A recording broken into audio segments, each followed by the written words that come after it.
الحمد لله رب العالمين حمدا كثيرا طيبا مباركا فيه كما يحب ويرضى. أشهد أن لا إله إلا الله وحده لا شريك له في الخلق والأمر.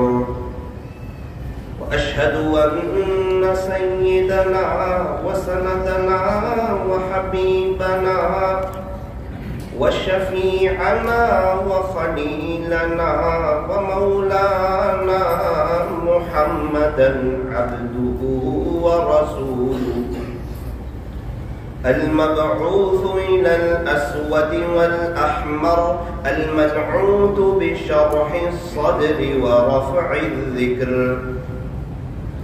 صلى الله عليه وعلى آله وأصحابه وبارك وسلم تسليما كثيرا كثيرا. أما بعد فأعوذ بالله من الشيطان الرجيم. بسم الله الرحمن الرحيم. والذين هم عن اللغو معرضون.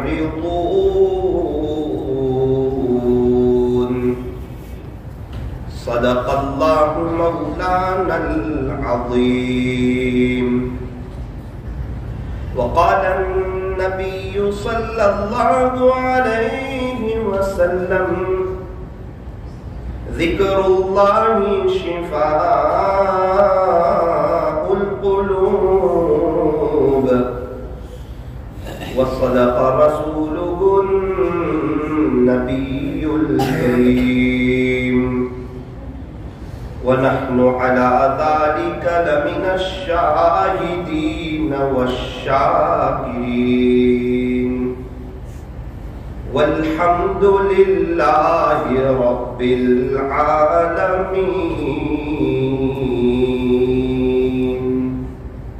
محبت سے درود شریف پڑھ لیجیے.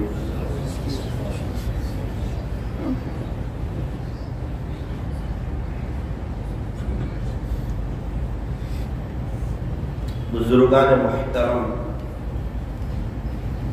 عزیز نوجوانوں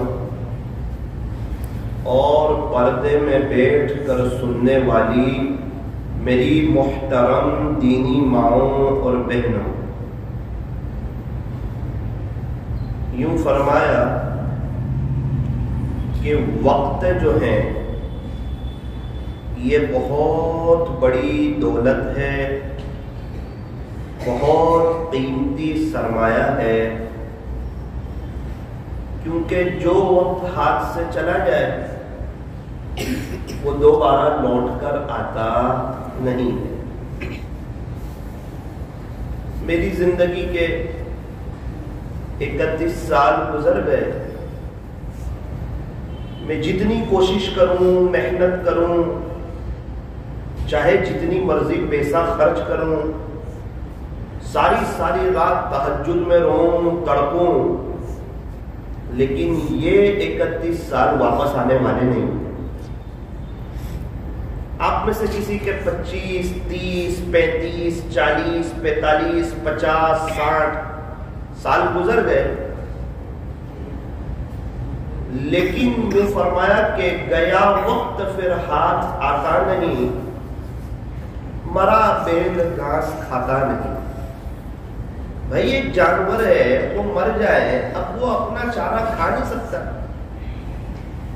ابھی ہمارے سامنے دنیا بھر کی قیمتی نعمتیں رکھی جائے، ہم استعمال کر سکتے ہیں، کھا سکتے ہیں، اس سے فائدہ اٹھا سکتے ہیں، لیکن اگر ہمارا انتقال ہو جائے پھر چاہے 100 قسم کی ویرائٹیز رکھی ہوں، ہم اس سے فائدہ نہیں اٹھا سکتے.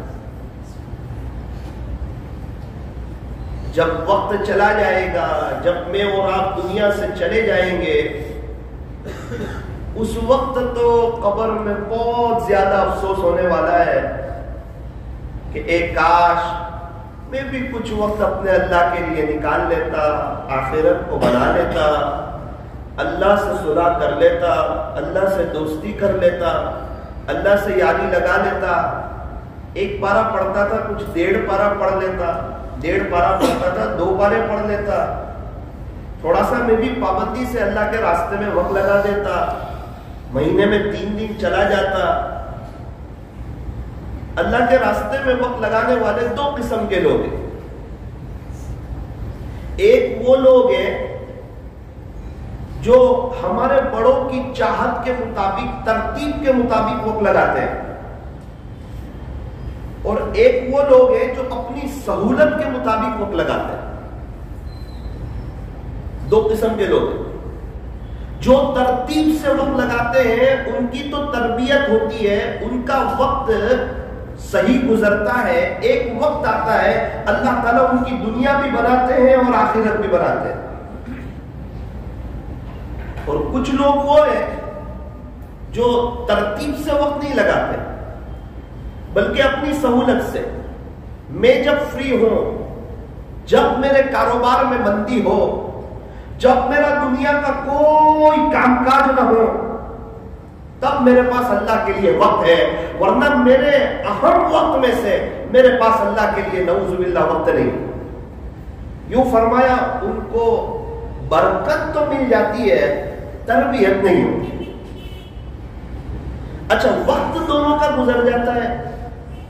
جو ترتیب سے وقت لگاتے ہیں زندگیاں ان کی بھی گزر رہی ہے بڑی سکون سے، اطمینان سے، برکتوں سے، اور جو اپنی سہولت سے وقت لگاتے ہیں وہ زندگی ان کی بھی گزر رہی ہے۔ یوں فرمایا یہ زندگی تو گزر جاتی ہے، یہ وقت کسی کے لیے رکتا نہیں، وقت تھمتا نہیں، اس لیے فرمایا وقت کی قدر کرو۔ اگر کوئی انسان کچھ کرنا چاہتا ہے، اللہ کو راضی کرنا چاہتا ہے، بڑے پیمانے پر آخرت کی تیاری کرنا چاہتا ہے، اس عاجز کی ایک بات یاد رکھنا، جب تک وقت کی قدر نہیں کرو گے وہاں تک کوئی بڑا سرمایہ ہاتھ نہیں لگنے والا۔ جتنے اللہ والے ہیں یہ سب وقت کی بڑی قدر کرتے تھے، بہت زیادہ اپنے وقت کو وصول کرتے تھے۔ ان کا پورا ایک نظام الاوقات بنا ہوا تھا وقت کو وصول کرنے کا۔ یوں فرمایا کہ 1 سیکنڈ کی قدر ان سے پوچھو جن کا 1 سیکنڈ کے لیے ایکسیڈنٹ ہوتے ہوتے بچ جاتا ہے۔ گزر رہا تھا 1 سیکنڈ کے لیے، بڑا ایکسیڈنٹ ہوتے ہوتے بچ گیا، یا تو بائک پر ہو یا کار پر ہو یا چل کر جا رہا ہو، بالکل قریب سے بس گزر گئی 1 سیکنڈ کے لیے۔ اس کو پوچھو 1 سیکنڈ کتنی قیمتی ہے؟ مجھے بہت اچھی طریقے پر یاد ہے کہ سورت میں ایک مسجد میں مجھے جمعہ میں بیان کے لیے آنا تھا۔ تقریباً کرناٹک کے سفر سے واپس ہو رہا تھا، شاید مسجد ہیرا میں۔ 30 سیکنڈ کے لیے میں ٹرین چک گیا۔ بس میرے سامنے سے ٹرین گزر رہی ہے، اتنا ہے کہ لوگوں نے مجھے آواز دی کہ نہ ابھی نہ بیٹھو، گرنے کا خطرہ ہے۔ اور اس کا جو میں نے خمیازہ بھگتا، لوکل ٹرین پکڑنی پڑی، وراڑ کے قریب آنا پڑا، پھر پتا چلا کہ وہاں اس نام کی کوئی ٹرین نہیں ہے، اور میں 2 بجے اپنے گھر پہنچا، نہ سورت آ سکا، نہ مسجد ہیرا میں آ سکا، نہ مجھے جمعہ مل سکا۔ اس وقت احساس ہوا کہ 30 سیکنڈ کتنی قیمت رکھتی ہے انسان کی زندگی۔ ایک بزرگ کا ایک ملک کا سفر تھا، تو تقریباً وہ 1 منٹ کے لیے فلائٹ چک گئے۔ وہ کیسے چکے؟ فلائٹ کھڑا ہوا ہے، سیٹ بھی ان کی بک ہے، ٹکٹ بھی ان کے پاس موجود ہے، آگے کا پورا پروگرام بھی بنا ہوا ہے، بس یہ ہے کہ فلائٹ کا ڈور کلوز ہو گیا۔ حضرت ریکویسٹ کر رہے ہیں، منت سماجت کر رہے ہیں، اسے سمجھا رہے ہیں، بھائی صاحب بہت اہم پروگرام ہے، آپ کی بڑی مہربانی ہوگی اگر آپ جو ہے فلائٹ کا دروازہ کھول دیں، آپ کو کس کو جواب دینا ہے؟ میری سیٹ بھی بک ہے، ٹکٹ بھی میرے پاس ہے، میرا لگیج بھی اس فلائٹ میں جا چکا ہے، آپ کی بڑی مہربانی ہوگی، آپ بتائیں میں کیا کر سکتا ہوں؟ کہا کہ سر پہلے آپ سے ہم معافی چاہتے ہیں، آپ جتنا مرضی خرچ کرو، جو مرضی کرو، ایک قاعدہ ہے سرکار کا کہ فلائٹ کا ڈور ایک مرتبہ کلوز ہو جائے پھر وہ اوپن نہیں ہوا کرتا، مفتوح نہیں ہوا کرتا، کھلا نہیں کرتا۔ آپ جتنی مرضی ہمیں سمجھا لیں، جتنی مرضی آپ منت سماجت کر لیں، جتنی مرضی آپ ریکویسٹ کر لیں، یہ فلائٹ کا دروازہ اب آپ کے لیے نہیں کھل سکتا۔ جن دنوں میری اور آپ کی آخری گھڑیاں ہوگی، ملک الموت آ جائیں گے اور جب روح قبض کرنے لگیں گے، اس وقت انسان تڑپ رہا ہوگا، کڑپ رہا ہوگا، اس کو پتا ہے اب نتیجہ آنے والا ہے سامنے۔ ایگزام میں پتا نہیں چلتا ہے، انسان پنکھے کے نیچے بیٹھا ہوتا ہے، صحیح لکھے غلط لکھے دونوں دیکھنے میں برابر لگتے ہیں، لیکن یہ بات ضرور ہے صحیح لکھنے والے کو یہ پتا ہوتا ہے کہ انشاءاللہ جب ریزلٹ آئے گا نا تو کامیابی قدم چومے گی، اور غلط لکھنے والے کو یہ پتا ہوتا ہے ابھی تو میں بیٹھا ہوا ہوں پنکھے کے نیچے، آرام سے ہوں، کوئی بے عزتی نہیں ہو رہی ہے، کوئی بولنے والا نہیں ہے، لیکن چونکہ اسکول میں محنت سے پڑھا نہیں تھا، ٹیوشن گیا نہیں تھا، اپنی مستی میں مست تھا اور وہاں کے رولز کو فالو نہیں کیا تھا، میں رات میں پڑھنے نہیں بیٹھا تھا، اس لیے میرا ریزلٹ برا آنے والا ہے۔ یہ چیز اس کو اندر سے ستاتی ہے، اس کو اندر سے بے چین رکھتی ہے۔ بالکل اسی طرح اس دنیا میں کچھ لوگ ایسے ہیں جو اپنے اللہ کے فرما بردار ہیں، ان کا دل مطمئن ہے کہ میں کیسا بھی ہوں، بڑا گنہگار ہوں، لیکن اللہ مجھے 5 وقت مسجد میں لاتا ہے، کچھ ذکر وغیرہ کروا دیتا ہے، امید ہے کوئی ادا اللہ پسند کر لے، ایسی ہے تو نہیں کہ اللہ کو پسند آ جائے، لیکن امید ہے اللہ کو ضرور رحم آئے گا، اسی لیے وہ مجھے 5 وقت مسجد میں آنے کی توفیق دیتا ہے۔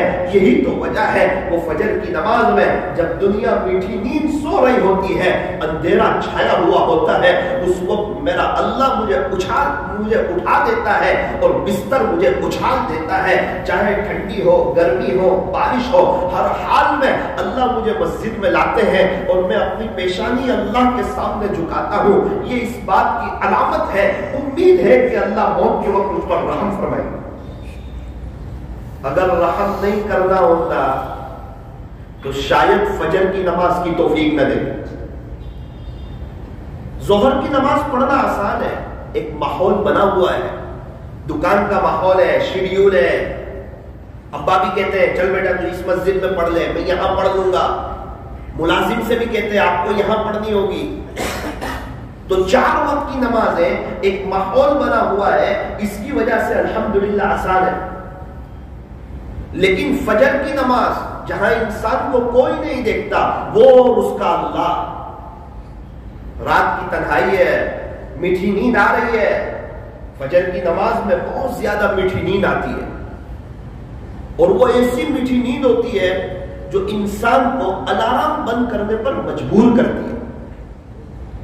شیطان بھی بڑا چالاک ہے، یہ نہیں کہتا تو فجر کی نماز چھوڑ دے، وہ یوں کہتا ہے جماعت کے وقت میں 10 منٹ باقی ہے، بس تو 10 منٹ آرام کر لے، وہ 10 منٹ کی تشکیل کرتا ہے، اور یہ 10 منٹ کی تشکیل میں ہماری سنت تب ہوتی ہے جب فجر کی نماز کھڑی ہو، حالانکہ نماز کھڑی ہو اس وقت سنت پڑھنا ایک مستقل مسئلہ ہے۔ آپ کہیں گے کہ امام ابو حنیفہ رحمت اللہ علیہ کے یہاں تو آخری قاعدہ ملنے کی امید ہو تب بھی فجر کی سنت پڑھ لینی چاہیے، وہ کبھی کبھار ہوتا، اس کی عادت بنا لے تب نہیں۔ ایک چھوٹا گناہ بھی بار بار کرنے سے بڑا گناہ ہو جاتا ہے۔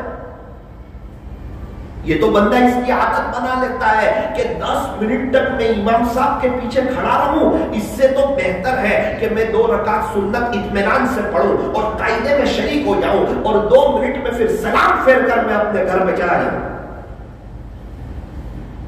پہلے زمانے میں منافقین لوگ بھی مسجد میں آتے تھے، پیارے نبی کے زمانے میں ایسا ماحول بنا ہوا تھا کہ منافق کی بھی ہمت نہیں ہوتی تھی کہ وہ نماز چھوڑ دے۔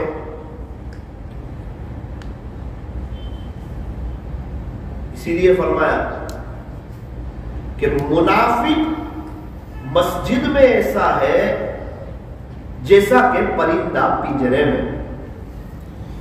پرندہ پنجرے میں ہلتا ہی رہتا ہے، اس کو چین نہیں پڑتا، پھڑپھڑاتا ہے، تڑپتا ہے، سوچتا ہے کہ کب پنجرا کھلے اور میں اڑ جاؤں۔ یہ منافقین والی صفت ہے کہ انسان یوں سوچے میں سب سے اخیر میں مسجد میں آؤں اور کب سلام پھرے کہ میں مسجد سے چلا جاؤں۔ اس کا مسجد میں بیٹھنے کو، اللہ کے گھر میں بیٹھنے کو، اللہ سے مانگنے کو اس کا دل نہیں کرتا۔ اس لیے فرمایا کہ ایک چیز کو اپنی عادت میں سے بناؤ۔ کیا بنائے؟ کہ جب بھی ہم انشاءاللہ مسجد میں آئیں گے، فجر کی نماز ہو، ظہر کی نماز ہو، عصر کی نماز ہو، مغرب کی نماز ہو، عشاء کی نماز ہو، جب سب نماز ختم ہو جائے گی سنت وغیرہ، تو ہم خالی ہاتھ تو نہیں جائیں گے، ضرور اپنے اللہ سے بھیک مانگ کر ہی جائیں گے۔ ایک گراہک ہماری دکان پر آئے اور اس مال کی ہم اس کو فضیلت بیان کرتے رہے، یہ اس کوالٹی کا ہے، اس کیٹیگری کا ہے، اتنا اچھا ہے، اتنا شاندار ہے، یہاں کا بنا ہوا ہے۔ 1 گھنٹے تک مال کی تعریف کی اور بیچا نہیں مال۔ دکان والے کہتے ہیں یہ اچھا سیلس مین آدمی نہیں، یہ سمجھدار نہیں۔ سمجھدار تو تب ہوتا جب 10 منٹ بات کر کے مال بیچ دیتا، پیسہ لے لیتا اور کچھ منافع حاصل کر لیتا۔ اسی لیے کہتے ہیں کہ یہ بات بڑی اچھی کرتا ہے لیکن چیز بیچنے کی صلاحیت اس کے پاس نہیں ہے۔ پھر اس کا شمار سیلس مین میں نہیں ہوتا ہے، پھر وہ آدمی چائے لانے کے کام لگتا ہے، کانچ کی صفائی کے کام لگتا ہے، گھڑی والنے کے کام لگتا ہے۔ سب سے زیادہ دکان میں کام بھی یہی بندہ کرتا ہے، سب کی زیادہ بولی بھی یہی بندہ سنتا ہے، سب سے زیادہ پریشان بھی یہی ہوتا ہے اور سب سے کم تنخواہ بھی اسی کی ہوتی ہے۔ صبح سب سے جلدی یہی دکان پر آتا ہے، سب سے اخیر میں یہی جاتا ہے۔ ساری قربانیوں کے باوجود اس کی تنخواہ 5,000۔ کیوں؟ دل دماغ استعمال نہیں کرتا ہے، صرف ہاتھ استعمال کرتا ہے۔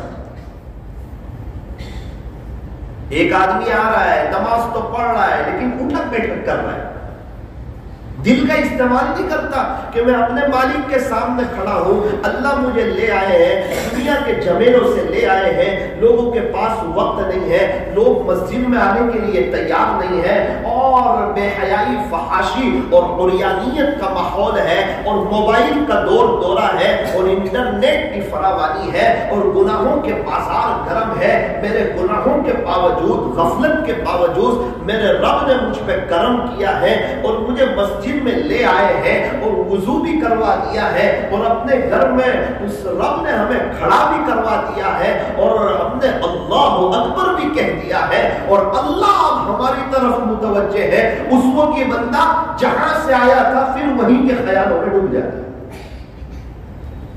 جس دنیا سے اللہ نے اس کو نکال کے اپنے گھر میں لایا، اس کو سکون دیا، اطمینان دیا، اللہ کے گھر میں عجیب و غریب سکون ملتا ہے۔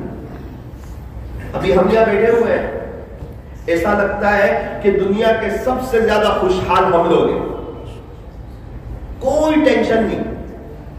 بہت سے حضرات کا بھی کھانا باقی ہوگا، کچھ کام ہوگا، کسی کو کہیں جانا ہوگا، ہمیں بھی نوساری جانا ہے، لیکن وہ چیزیں یاد ہی نہیں آ رہی ہے۔ کیا بات ہے، سکون مل رہا ہے، سکینہ نازل ہو رہی ہے، اللہ تعالیٰ چین سکون عطا فرما رہے ہیں۔ یہ اللہ کے گھر کی رحمتیں ہیں، برکتیں ہیں، اور اللہ کا شاہی دربار ہے۔ یہاں اللہ تعالیٰ ہمیں بلاتے ہیں نوازنے کے لیے، دینے کے لیے، لیکن افسوس صد افسوس، ہم آتے تو ہیں، نماز بھی پڑھتے ہیں، لیکن مانگے بغیر چلے جاتے ہیں۔ اس لیے فرمایا مانگ کر کے جاؤ، اس بات کو طے کرنی ہے۔ یہ جو اصلاحی مجلس ہو رہی ہے، یہ جو بیانات ہو رہے ہیں، اس کا بنیادی مقصد یہ ہے کہ جو بات ہم سنیں اس پر عمل کرنے کی کوشش کریں۔ کچھ بات اپنے پلو میں باندھ لے اور لے کر کے جائیں کہ آج کی مجلس میں بیان کیسا ہوا، اس پر مجھے توجہ نہیں دینی۔ بیان ہمیشہ اچھا ہی ہوتا ہے، اللہ کے دین کی بات کبھی بھی بری ہوتی نہیں ہے۔ وہ کوئی بھی آدمی کرے، اللہ کے دین کی بات تو اچھی ہوتی ہے، لیکن مجھے عمل کرنا ہے، مجھے اپنی زندگی کو چینج کرنا ہے، مجھے اللہ کی طرف آنا ہے، رجوع الی اللہ اور انابت الی اللہ کرنا ہے۔ انسان کو چاہیے کہ وہ اس بات کو طے کرے۔ آج کی مجلس میں کیا بہتر ہو کہ میں اور آپ اس بات کو طے کریں کہ انشاءاللہ ثم انشاءاللہ ہر نماز میں ہم آئیں گے نا، 4-5 منٹ ضرور اللہ سے بھیک مانگ کر گئے، پھر دیکھنا زندگی خوشیوں سے بھر جائے گی۔ یوں فرمایا کہ دعاؤں کا رنگ نہیں ہوتا، یوں فرمایا کہ دعاؤں کا رنگ نہیں ہوتا، لیکن جب یہ رنگ لاتی ہے تو زندگی رنگوں سے بھر جاتی ہے۔ لوگ کہتے ہیں کہ پیسہ جمع کرو برے وقت میں کام آئے گا، اللہ والے کہتے ہیں کہ اپنے اللہ کے لیے وقت نکالو، انشاءاللہ زندگی میں برا وقت ہی نہیں آئے گا۔ سب لوگ اچھے دن کی تلاش میں، یوں فرمایا کہ جس کے پاس اللہ کے لیے وقت نہ ہو اس کے اچھے دن آیا نہیں کرتے، اور جس کے پاس اللہ کے لیے وقت ہو پورے دن اس کے قریب سے گزرا نہیں کرتے۔ اللہ کے لیے وقت ہونا بڑی اہم چیز ہے۔ حضرت فرماتے ہیں میں سمجھاتا رہا، ریکویسٹ کرتا رہا، انہوں نے میری ایک بات نہ مانی، 1 منٹ کے لیے میں فلائٹ چوک گیا، سارے پروگرام آگے پیچھے ہو گئے۔ اس وقت پتا چلا کہ 1 منٹ زندگی پہ کتنی قیمت رکھتی ہے۔ جس ماں کے یہاں بچہ 1 مہینے پہلے آ جاتا ہے، 9ویں مہینے آتا، صحیح سالم ہوتا، تندرست ہوتا، بے عیب ہوتا، کوئی تکلیف نہیں ہوتی، اس کو کانچ کی پیٹی میں رکھنا نہیں پڑتا، سانس کی تکلیف نہیں ہوتی، لیکن پتہ نہیں کیا ہوا، اچانک درد ہوا، 1 مہینے پہلے بچہ آ گیا، بچہ کمزور ہوا، کوئی عیب دار ہوا، اس ماں کو پوچھو پوری زندگی اس کو صدمہ رہتا ہے، کاش 1 مہینے بعد اور بچہ آیا ہوتا۔ اور سال کی قدر ان سے پوچھو جو بیچارے فیل ہو جاتے ہیں اور انہیں وہ سال دوبارہ ریپیٹ کرنا پڑتا ہے، ان سے پوچھو۔ ہمارے ڈابھیل میں ایگزام ہوتی ہے، امتحان ہوتا ہے عالم کلاس میں، اس میں ایک عجیب و غریب شرط ہے، کوئی بچہ سپلیمنٹری پر اپنا نام نہیں لکھ سکتا۔ اگر کسی نے نام لکھ دیا تو یہ مدرسے کی طرف سے بہت بڑا جرم شمار کیا جائے گا، اور ہو سکتا ہے اسی وقت اس بچے کو مدرسے سے نکال دیا جائے، نام نہیں۔ وہ محتمم صاحب اس کو بتا دیں گے کہ تیرا نمبر 68 جب بھی تیری سپلیمنٹری آئے تیرے صرف 68 نمبر لکھنا ہے، 68 لکھنا ہے اور کچھ نہیں، تاکہ جو استاذ پرچے چیک کر رہے ہیں ان کو یہ نہ پتا چلے کہ یہ بچہ کون ہے، یہ میری خدمت کرتا ہے وہ ہے یا کون ہے، یہ میرا بیٹا ہے یا کون ہے، یہ میرا رشتہ دار ہے یا کون ہے، یہ پہلی صف کا بچہ ہے یا کون ہے، اس کو کچھ نہیں آتا یہ وہ بچہ ہے یا کون ہے، کچھ پتا نہ چلا۔ کبھی ایسا ہوتا ہے ایک بچے کو بہت کچھ آتا ہے، ایک دن اس کی چھٹی ہوئی تھی، وہی سوال ایگزام میں آ گیا، اب اس کو وہ سوال آتا نہیں، استاذ کو پتا چل جائے تو استاذ کیا سوچتے ہیں کہ یہ بچہ تو جو ہے بڑا ہوشیار ہے، وہ تو ایک آدھ غلطی سے اس کو نہیں آ رہا ہے اس لیے اس کو اچھے نمبر دے دو۔ اور جس بچے کو کچھ نہ آتا ہو، ایک دن کا سبق اس نے اچھی طرح سنا ہو، وہی سوال آ گیا ایگزام میں، تو استاذ کیا سوچے گا کہ یار یہ تو اس کو تو کچھ یاد نہیں ہوتا، یہ تو ایک آدھ سوال اس کو آ گیا، اس کو کم نمبر دو۔ حالانکہ استاد ایسا کرتے نہیں، لیکن ایسا ہو سکتا ہے۔ اس احتمال کی وجہ سے ایک قاعدہ بیان کیا کہ یوں فرمایا کہ سپلیمنٹری پر اور جو پرچہ لکھ رہے ہیں اس پر محتمم صاحب نے جو نمبر لکھ دیا ہے وہی لکھنا ہے، اس کے علاوہ کا نمبر لکھنا یوں فرمایا کہ جرم شمار ہو۔ اسی لیے ہم نے دیکھا ڈابھیل میں جب بھی رات میں آنکھ کھلے کلاس کی لائٹیں چل رہی ہوتی ہیں، بچے پڑھ رہے ہوتے ہیں، ایگزام کے وقت میں آپ 4 بجے چلے جاؤ بچے پڑھ رہے ہیں، رات کو آپ 1 بجے چلے جاؤ بچے پڑھ رہے ہیں، درس گاہوں کی لائٹ چل رہی ہے، صبح کی نماز کے بعد آپ نظارہ دیکھو کوئی کسی سے بات کرنے کے لیے تیار نہیں، پتا ہے کہ میں فیل بھی ہو سکتا ہوں، چاہے میں کتنا ہوشیار ہوں میرا 1 سال بگڑ بھی سکتا ہے۔ نتائج کا اعلان ہوتا ہے، حضرت مفتی محمود صاحب باڈولی دعوت برکاتہ کرتے ہیں، بچے اتنا ٹینشن میں ہوتے ہیں، آپس میں یہ بات چل رہی ہوتی ہے کہ آج تو قیامت صغریٰ قائم ہو گئی، چھوٹی قیامت آ گئی، اخیر تک یہ پتہ نہیں چلتا کون بچہ پاس ہے یا فیل ہے۔ ایک ٹینشن ضرور آتا ہے، اتنی بات ضرور پتہ چلتی ہے کہ 70 بچے ہیں، 70 بچے ہیں، اوپر جو انعام پہنچا ہے وہ 60 کا پہنچا ہے، اس کا مطلب 10 بچے فیل، جو پاس ہوا اس کو انعام ملے گا، جو فیل ہوا اس کو انعام نہیں ملے گا۔ سارے بچے ٹینشن میں ہوتے ہیں، ہوشیار بچے، سمجھدار بچے ٹینشن میں ہوتے ہیں کہ کہیں وہ فیل ہونے والوں میں ہمارا نام نہ ہو۔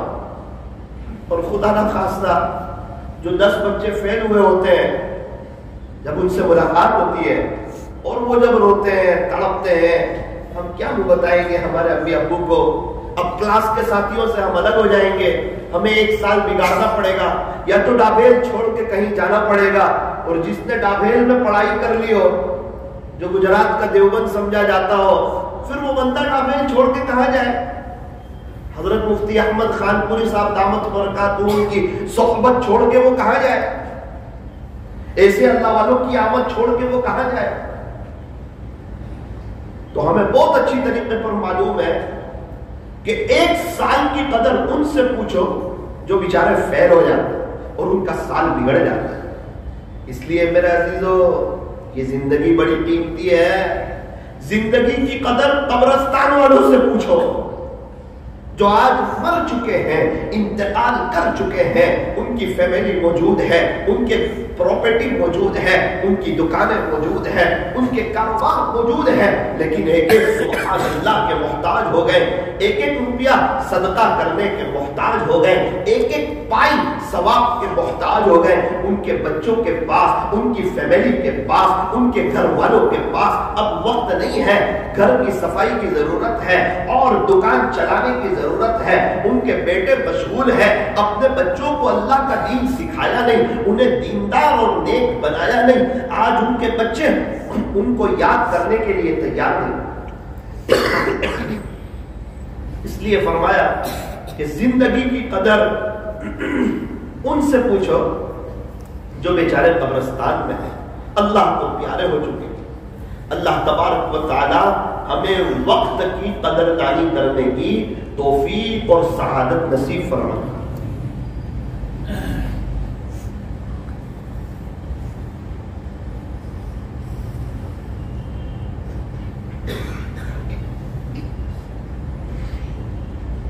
اسی لیے ایک بزرگ فرماتے ہیں غنیمت سمجھ زندگی کی یہ بہار کہ آنا نہ ہوگا یہاں بار بار. فرمایا ابھی جو زندگی ہے، جو سانس چل رہی ہے، توبہ کا دروازہ کھلا ہوا ہے، نیکیوں کا موسم چل رہا ہے، اس کو غنیمت سمجھو. میں اور آپ یہاں بیٹھے ہوئے ہیں، آزادی کے ساتھ زندگی گزار رہے ہیں، بڑی اطمینان کے ساتھ زندگی گزار رہے ہیں. ایک بڑا طبقہ ہے یہاں بیٹھے ہوئے لوگوں میں سے، بڑی بڑی بیماریوں سے اللہ نے بچایا، پیسوں کے ٹینشن سے اللہ نے بچایا، اے سی والے کمرے میں اللہ میٹھی نیند سلاتا ہے، دسترخوان پر بہت قسم کی نعمتیں ان کے سامنے موجود ہوتی ہے، ان کے پاس بائک ہے، کار ہے، پہننے کو اچھے کپڑے ہیں، گھر والے ہیں، ساری نعمت ہے. اور وہ ہسپتال میں بھی نہیں ہے، وہ آئی سی یو روم میں بھی نہیں ہے، وہ جیل میں بھی نہیں ہے، وہ پریشانی میں بھی نہیں ہے، وہ حالات میں بھی نہیں ہے، وہ تکلیفوں میں بھی نہیں ہے، ان کے آس پاس کوئی دشمن بھی نہیں ہے، بڑے اطمینان سے زندگی گزار رہے ہیں. پھر بھی اگر وہ آخرت کی تیاری نہ کریں تو بہت بڑے افسوس کی اور بہت خسارے کی بات. وقت کا ہونا، صحت کا ہونا، فراغت کا ہونا، یہ اللہ کی بڑی بڑی نعمتیں. اور جو وقت کی قدر کرتا ہے اللہ تعالیٰ اسے ترقی عطا فرماتے ہیں، اس کی دنیا بھی بنتی ہے، اس کی آخرت بھی بنتی ہے، اس کے وقت میں برکت بھی ہوتی ہے. اور جو وقت کی قدر نہیں کرتا نا، اس کے وقت میں برکت ہوتی نہیں ہے. ابھی لوگ کہتے ہیں نا یار، مدرسے کے بچوں سے کہتے ہیں، ہمیں بھی لوگ کہتے تھے جمعرات کے دن ہم جب نوساری آئے تو ہمیں دیکھ کر لوگ کہیں ارے جمعرات آ گئے، پتہ ہی نہیں چلا ہفتہ کیسے گزر گیا، پورا ہفتہ ختم ہو گیا، جمعرات کا دن آ گیا.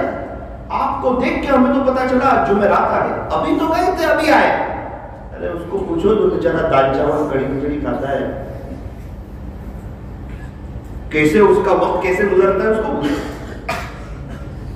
کیسے جمعہ کی رات نکلتی ہے، سنیچر کا دن کیسے آتا ہے، صبح کلاس میں نیند آ رہی ہو وہ کیسے اپنے آپ پہ کنٹرول کرتا ہے، 4 گھنٹے استاد کے سامنے ادب سے بیٹھتا ہے. ہم تو 1-1.5 گھنٹہ بیان میں بیٹھتے ہیں، وہ 4 گھنٹے استاد آئے استاد چینج ہوئے، استاد آئے استاد چینج ہوئے، استاد آئے استاد چینج ہوئے.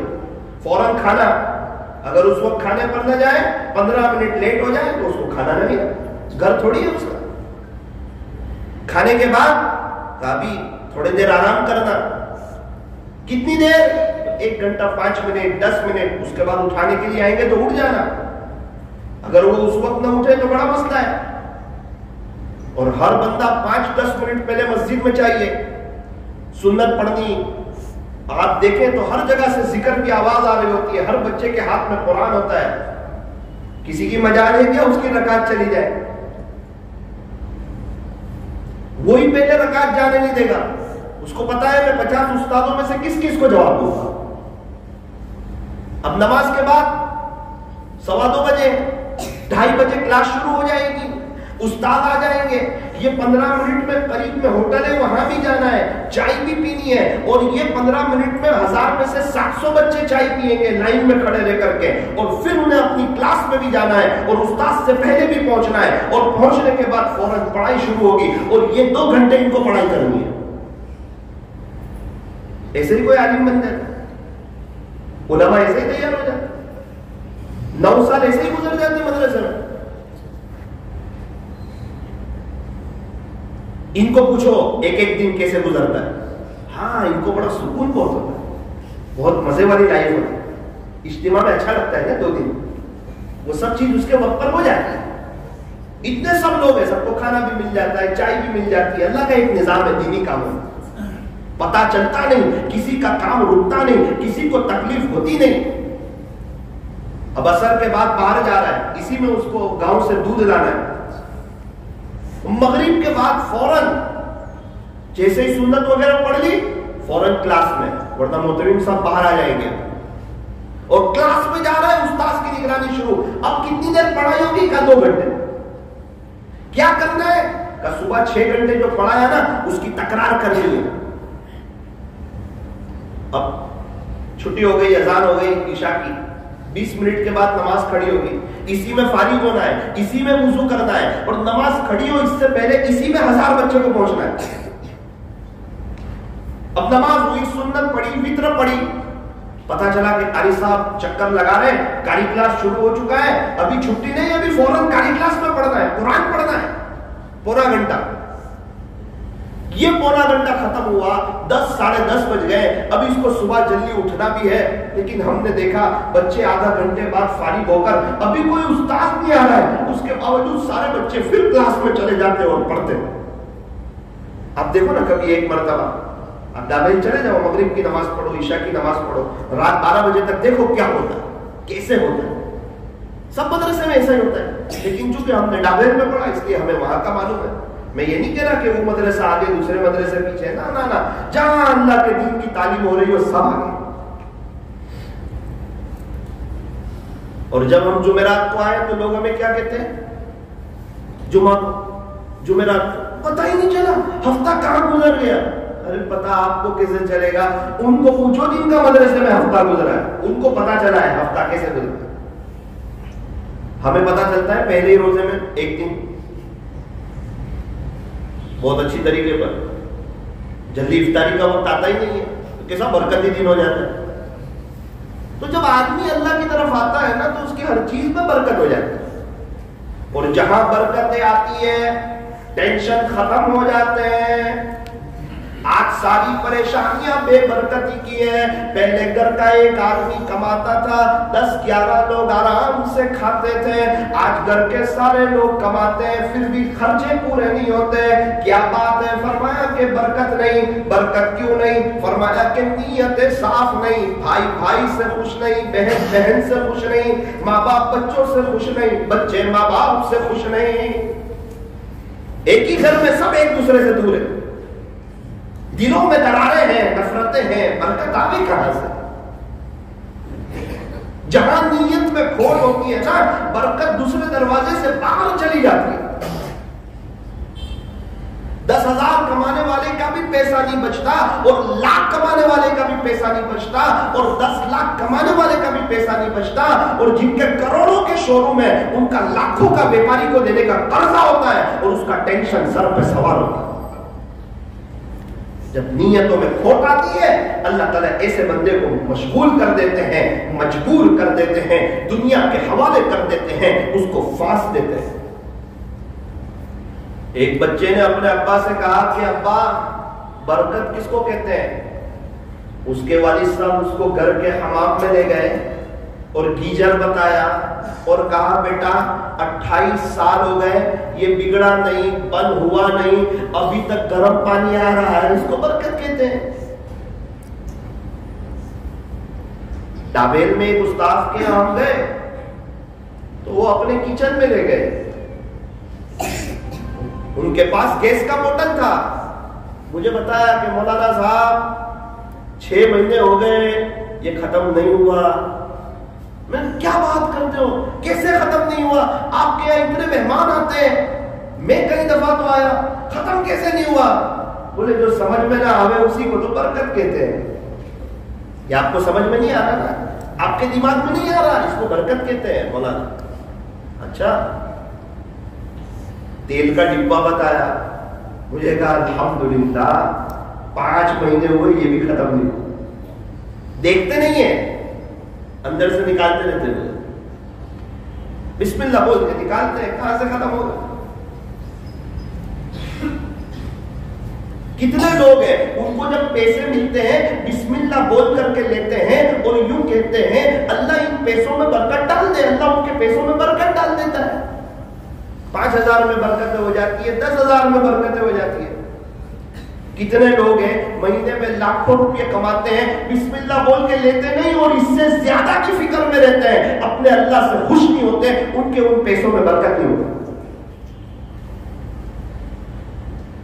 مائیں بہنیں سن رہی ہے، ان سے بھی کہنا چاہتا ہوں جب ان کو خرچی ملے تو بسم اللہ بول کر کے لیں اور اس دعا یہ دعا کریں کہ اللہ ان پیسوں میں برکتیں ڈال دیجئے، انشاءاللہ برکتیں ہمارے گھروں پر راج کریں گے انشاءاللہ۔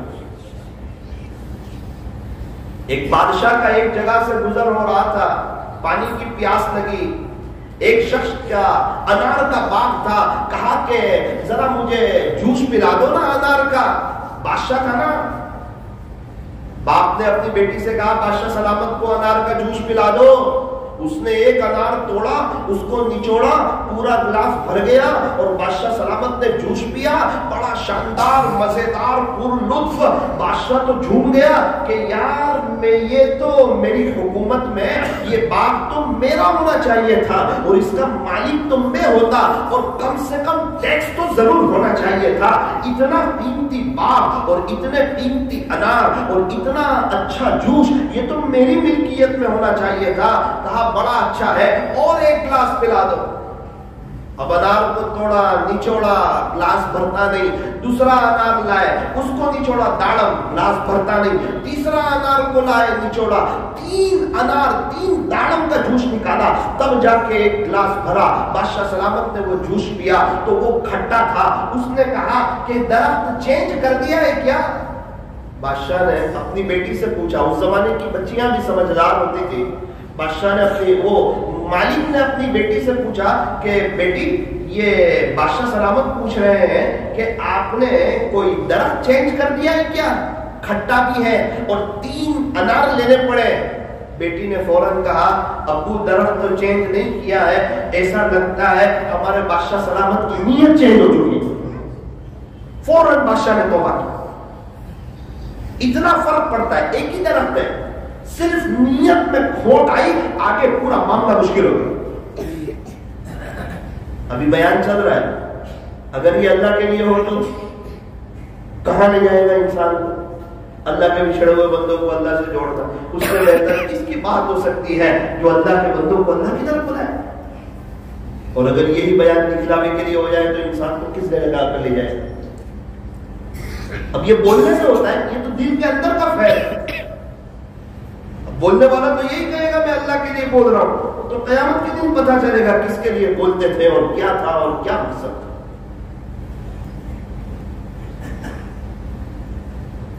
آپ لوگوں کی برکت سے اللہ تعالیٰ ہمیں بھی اخلاص عطا فرما دے۔ اخلاص حسن الہی کا وہ تاج ہے کہ جس کے سر پر یہ ہو زمانے پہ اس کا راج ہو۔ وقت کی قدر کرنا، اس لیے فرمایا جوانی کی قدر بوڑھے لوگوں سے پوچھو۔ جوانی کتنی قیمتی نعمت ہے۔ ماں باپ کی قدر ان سے پوچھو جن کے ماں باپ دنیا سے چلے گئے، وہ بتائیں گے ماں کیا چیز ہے اور باپ کیا چیز ہے۔ گزشتہ کل میں ایک جگہ بیان کے لیے گیا، ایک واقعہ سنا، دل گیا۔ اس واقعے کی وجہ سے پورا گاؤں رو رہا تھا۔ کیا ہوا؟ ابھی 4-5 دن پہلے اس گاؤں میں ایک مفتی صاحب رہتے ہیں، اللہ والے، وہ کسی وجہ سے افریقہ گئے تھے۔ 32-33 سال کی عمر، ان کے 3 بچے، لڑکی 12 سال کی، لڑکا 8 سال کا، ایک لڑکی 5 سال کی۔ ان کا ایک مدرسہ بھی چلتا ہے چھوٹا سا۔ ان کی اہلیہ بڑی خدمت کرتی تھی اپنے بچوں کی، مدرسے میں پڑھنے والے بچوں کے کپڑے دھو دیتی تھی، ان کا کھانا بناتی تھی۔ ڈیلیوری کا وقت آیا، مفتی صاحب تو وہاں ہے، امی کی طبیعت تھوڑی بگڑنا شروع ہوئی، ماں کی 30 سال کی عمر ہے، جوان ہے، خطرہ محسوس کرنے لگی کہیں میرا انتقال نہ ہو جائے. پہلے بچوں کو تیار کر دیا, انہیں دودھ بسکٹ کھلا دیا, بچوں کو سلا دیا, بچوں کو تکلیف نہ ہو. شوہر تو تھا نہیں, اور جس کو بھی کہے وہ تو یہی بات کہے نا کہ بھائی وہ تو ایام حمل میں تو تکلیف ہوتی ہے. یہ سمجھ رہی تھی کہ پہلے بھی 3 بچے ہیں, یہ تکلیف کسی اور وجہ سے ہو رہی ہے. اس کے بعد وہ آرام کے لیے لیٹی. جب وہ آرام کے لیے لیٹی تو لوگ باہر نکل گئے کمرے کے. تھوڑی دیر میں آ کر دیکھا تو انتقال ہو گیا. بچوں کو تو پتا نہیں. مفتی صاحب کو بتایا ایسا ایسا ہوا. اب ایک طرف بیوی بھی نہیں, انتقال ہو گیا, بچے چھوٹے چھوٹے ہیں, معصوم سے بچے ہیں, وہ بھی بے چین ہو گئے. ایک آدمی کل مجھے کار میں رکھنے کے لیے آ رہا تھا. اس نے کہا مولانا مجھے فون آیا مفتی صاحب کا 4:30 بجے, اور کہا کہ ارجن میرے بچے سے بات کرا. میں بھی برداشت تو نہیں کر سک رہا تھا, پورا گاؤں رو رہا تھا, لیکن میں نے ان کے بیٹے کو اٹھایا نیند میں سے کہ تیرے ابا تیرے سے بات کرنا چاہتے ہیں ویڈیو کال پہ.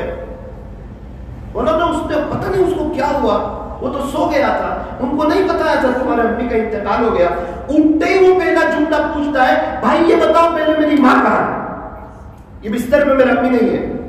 ہم امی کے ساتھ سوتے ہیں نا, ہماری امی کہاں ہے؟ وہ تو رات میں یہی سوئی تھی. میرے آنکھ میں آنسو آ گئے. میں پلٹ کے میں تھوڑی ہمت رکھی, اس کے ابو سے بات کرائی, پھر مشورہ ہوا.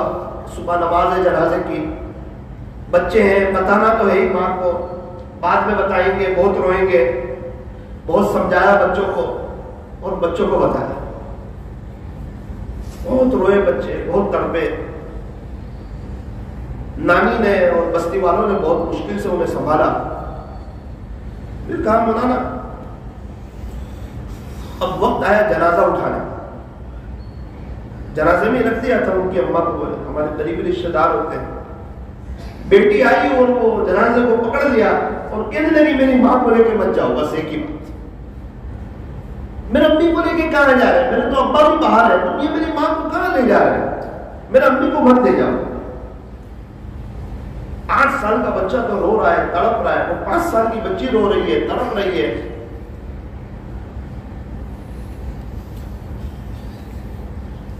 مفتی صاحب کے بھائی بھی نہیں تھے, وہ اللہ کے راستے میں تھے. انہوں نے بھی کہا کہ میں آ نہیں سکتا ہوں, آپ دفنا دیجیے. مفتی صاحب نے بھی کہا ارجنٹ فلائٹ مل نہیں سکتی, دفنا. ہمیں کیا پتا دنیا میں لوگ کیسے کیسے تکلیف, اور آج کل ان بچوں کی راتیں کیسے گزرتی ہوگی. مولانا وہ دن تو گزر گیا. 3 دن کے بعد مفتی صاحب کو فلائٹ ملی اور وہ آئے. پتا چلا کہ بچے نانی کے گھر میں, وہ آ کے فوراً بچوں کو ملاقات کے لیے گئے. اس وقت گاؤں کے لوگ جمع تھے. اس وقت جو کیفیت ہو گئی بولے گاؤں والوں کی, ابا بھی رو رہے ہیں, بچے بھی رو رہے ہیں اپنی ماں کو یاد کر کے.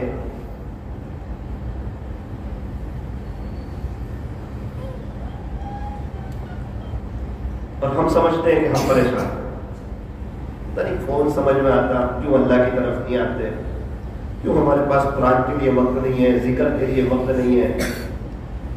یہ زندگی بے وفا ہے. تھوڑی دیر کے لیے اپنی آنکھوں کو بند کی, اپنی گردن کو جھکا,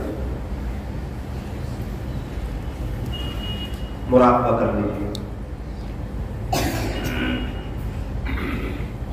اندر باہر کی ساری لائٹیں بند کر دیں.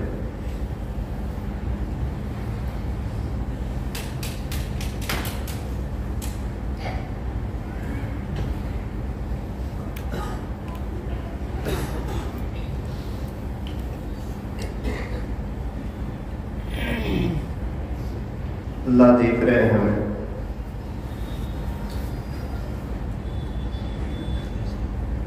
اپنے لیے نہ صحیح, ان بچوں کے لیے دعا سبحان اللہ کے سامنے.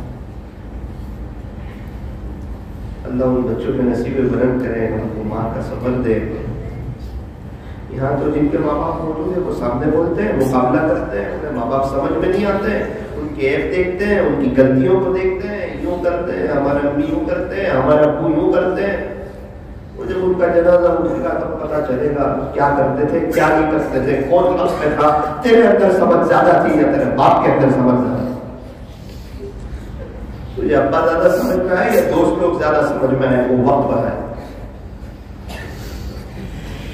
وہی آدمی کل مجھے کہہ رہا تھا پرانا اربوں روپیے ہو نا، ماں نہ ہو تو گھر میں بےچینی لگتی ہے، وہ گھر خالی خالی لگتا ہے. جتنا بڑا گھر ہو ایسا لگتا ہے وہ گھر کاٹنے دوڑتا ہے. ماں وہ نعمت ہے. جنہوں نے اپنی ماں کو کفن میں دیکھا، جن نے اپنی ماں کی انتقال کی خبر آئی، ان کو پوچھو ان پر کیا بجلی کی طرح وہ بات برسی. بندہ اپنی ساری نعمتوں کو بھول جاتا ہے. اور آج تھوڑا سا ماں باپ بول دے بچہ ایموشنل ہو جاتا ہے. کیوں؟ اپنے آپ کو سمجھدار سمجھتا ہے، اپنے آپ کو حق پر سمجھتا ہے. صاف ہو گیا 9 مہینے ماں نے کیا تکلیفیں اٹھائی، ابا بار بار ہسپتال لے جاتے رہے، دنیا میں آئے ابا نے کس خوشی کا اظہار کیا، کتنی مرتبہ گود میں اٹھایا. آج جب جس کے چھوٹے چھوٹے بچے ہیں وہ سمجھ سکتے ہیں کہ ہمارے ٹائم پہ ہمارے ماں باپ نے کیا کچھ کیا ہوگا. آج تو بچے روتے ہیں تو موبائل دے دیتے ہیں. ان دنوں جب موبائل بھی نہیں تھا،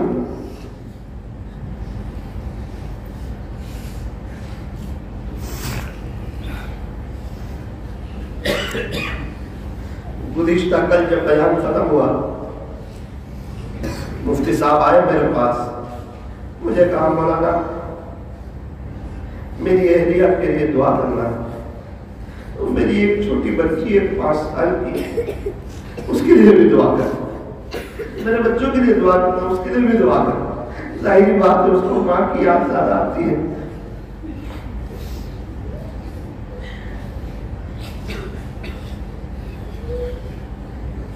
انسان ناشکرا ہو جائے، سب بھول جاتا ہے رب نے کتنی نعمتیں دی، کیا بہاروں پہ رکھا، کیا اچھی میٹھی نیند، کیا اچھا کھانا، کیا اچھے کپڑے، کیا اچھی بائک، کیا اچھا موبائل، کیا اچھی خوبصورتی، سب دیا. اس کے باوجود اس کے پاس رات کے آخری پہر میں اپنے اللہ کے لیے وقت نہیں.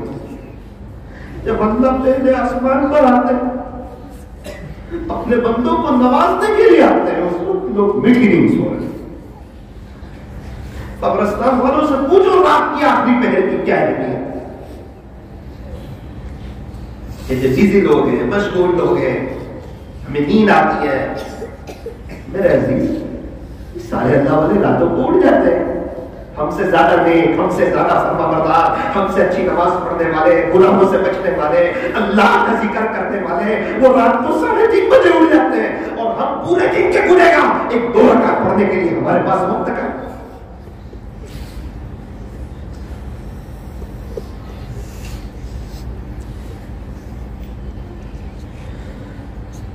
لا الہ الا اللہ محمد رسول اللہ صلی اللہ علیہ وسلم.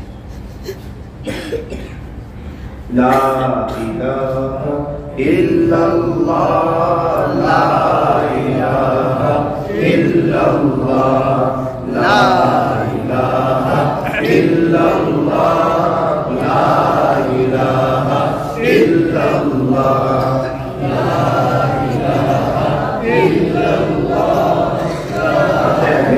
زندگی میں تو گھڑیاں ایسی بھی لوگ روتے ہوئے اللہ کا ذکر کیا.